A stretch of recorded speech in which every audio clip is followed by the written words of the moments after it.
Without objection. Mr. President, good morning. I rise today to urge our Republican colleagues to bring a clean fiscal year 2015 funding bill for the Department of Homeland Security to the Senate floor as soon as possible.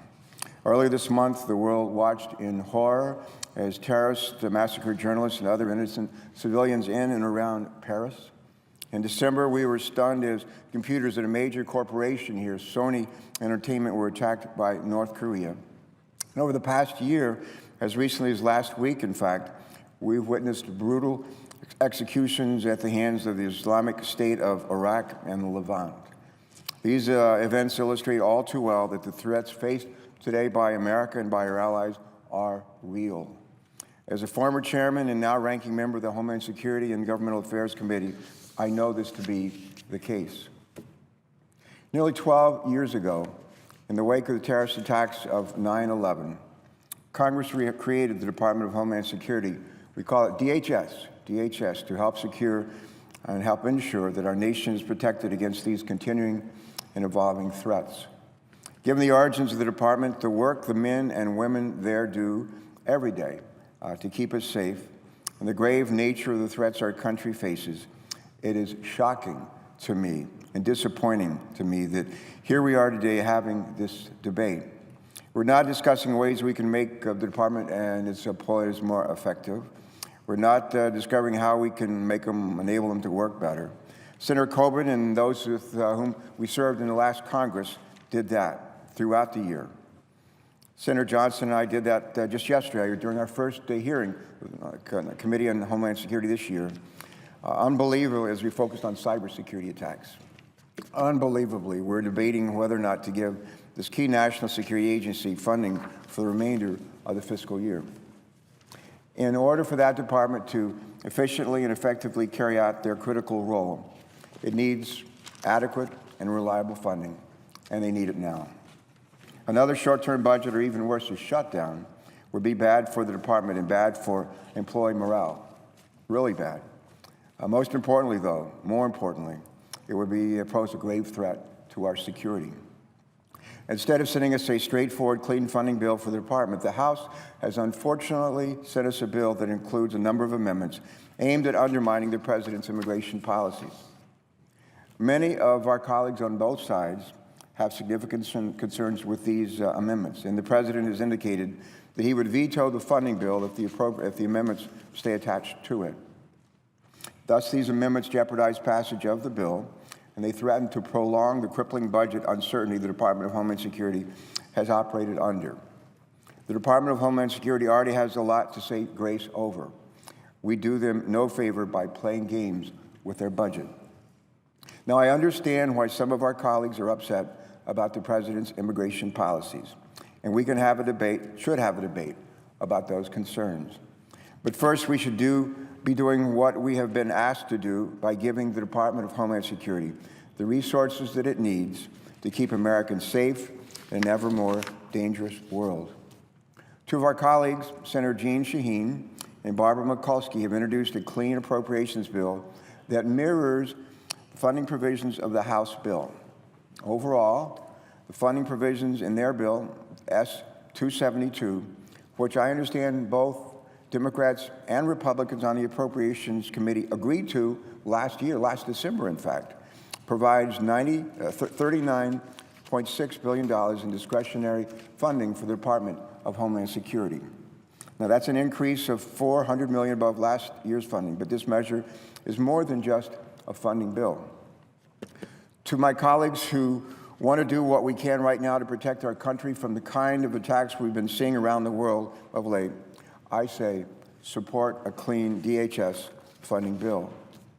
To our colleagues who want reforms at the U.S. Secret Service, support a clean DHS funding bill. A clean bill would provide the resources the Secret Service needs to carry out much-needed reforms in the wake of the most recent White House fence jumper incident and other security lapses. To my colleagues whose states need to recover from this week's blizzards or prepare for the next storm, let me just say, support a clean DHS funding bill. We need to ensure that FEMA and our states have access to nearly $2.6 billion in grants to respond to future disasters, both natural and man-made. And to my colleagues who want stronger border security and immigration enforcement, a clean DHS funding bill is what we ought to be rallying around. The clean bill put forward by Senators Shaheen and Mikulski would take additional measures to secure our border and enforce our immigration laws, something I know is a priority to me and to, I think, all of our colleagues. In fact, most of the funding increase in the Shaheen-Mikulski bill would go to border security and immigration enforcement. The bill that our colleagues have put forward contains a little more than $10 billion for customs and border protection, an increase of approximately $118 million above last year's enacted level. This funding level would support the largest operational force levels for the agency in its history, maintaining over 21,000 Border Patrol agents and supporting the new funding level for nearly 24,000 officers. The Shaheen-Mikulski bill would also enable Customs and Border Patrol to fly more patrols along our maritime and land borders and continue purchasing new force multiplier gear and equipment. It would also increase funding for critical surveillance technologies along our border, especially in high-risk areas like the Rio Grande Valley, by some $20 million. As our colleagues will recall, last year our nation saw tens of thousands of unaccompanied minors and families from Central America come to our southern border. This clean, full-year funding bill would provide immigration and customs enforcement $689 million more than last year's funding to help address the additional needs associated with that surge. Specifically, it includes $3.4 billion for immigration detention and funds 34,000 adult detention beds. The Shaheen-Mikulski bill would also fully fund the employment eligibility verification system that we know as E-Verify, which helps businesses to ensure that they are hiring legal employees. Homeland Security Secretary Jay Johnson recently has said, and I fully agree with him, that to deny his department full-year funding would actually hurt our border security. We cannot continue to default to short-term continuing resolutions and force the department to cut corners and scramble to fund its highest priorities. As we've learned over these years, Mr. President, stopgap and crisis budgeting is an egregious waste of money. Let me say that again, an egregious waste of money. By shutting down the department or keeping it on a continuing resolution, we'll waste tens of millions of dollars, taxpayer dollars, tens of millions of dollars, including the cost of renegotiating contracts, lost employee and contractor productivity, and lost training. For example, it would delay a $600 million contract to build a national security cutter the Coast Guard needs from being awarded. But there's more than just a financial impact. The dramatic consequences of failing to provide full-year funding for the department will be felt throughout our country.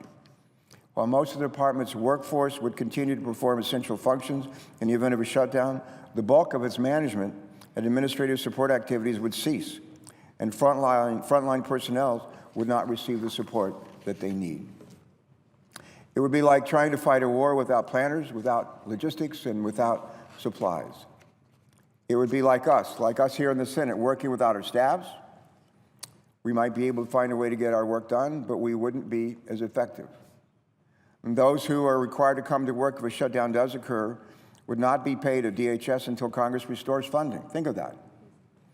Essentially, a large part of federal Homeland Security efforts would be operating under an IOU. A stopgap budget or a shutdown would also further degrade employee morale at the Department of Homeland Security. As many of us know, the department continues to rank dead last among all other large federal agencies when it comes to workforce morale.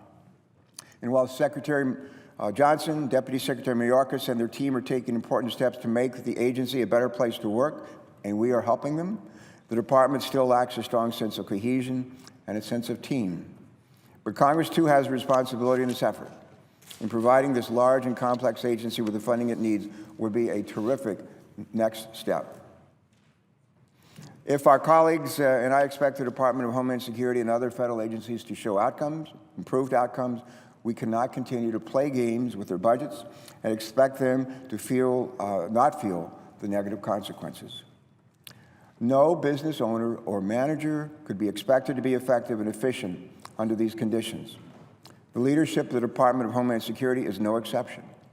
A clean Homeland Security funding bill for the rest of the fiscal year is the fiscally responsible step to take.